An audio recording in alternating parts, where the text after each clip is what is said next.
ही अशी छत्री आहे जी त्याच्या तारा तुटलेल्या आहेत, पण छत्रीचं कापड व्यवस्थित आहे, त्याच्यावरची डिझाईन पण मस्त आहे, त्याच्यामुळे मला ते कापड फेकवलं नाही, तर त्याच्यापासून मी एक छानपैकी आसन तयार केलं आहे. त्याच्यासाठी हे जे तारा आहेत त्या मी काढून घेतल्या आणि हा गोल आपण पसरवून घेतला. या गोलाच्या आकारातच होईल असा हे एक चौकोनी दुसरा तुकडा घेतलेला आहे.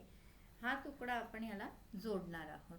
त्याच्यासाठी जोडण्यासाठी आपण या सर्व बाजूंनी अशा टाचण्या लावून घेणार आहोत. आठी बाजूंनी कापड ताणून घ्यायचं व्यवस्थित आणि अशा प्रकारे टाचण्या आपण लावून घेऊया.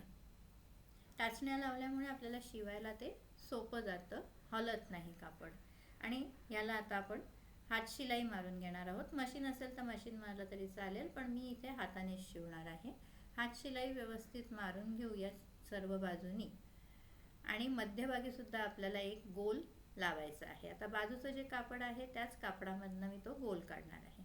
अशा प्रकारे हे व्यवस्थित शिवून घेतलेलं आहे. छान डिझाईन दिसते छत्रीची आणि गोलाकार सुद्धा आहे, त्यामुळे बसकण आकर्षक सुद्धा वाटतं. अशा प्रकारे हे शिवलेलं आहे आणि हे शिवून झालं की आपण मध्यभागी सुद्धा हा गोळा लावणार आहोत आणि साईडने सुद्धा हे असं गोलाकार कापून घेतलेलं आहे. आता मध्यभागाला सुद्धा टाचण्या लावून घेऊ आणि ते मध्यभागी सुद्धा शिवून घेऊया.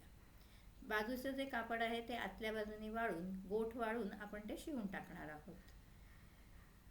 मध्यभागी सुद्धा शिवलंय, बाजूचंही शिवलंय. बघा, अशा प्रकारे छानपैकी दोन्ही बाजूनी वापरता येईल असं आपलं बसकण तयार झालंय. अशा प्रकारे आपण घडी सुद्धा घालून ठेवू शकतो.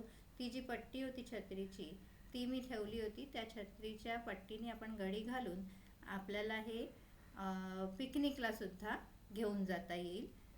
अशा प्रकारचं आपलं हे बसकण तयार आहे.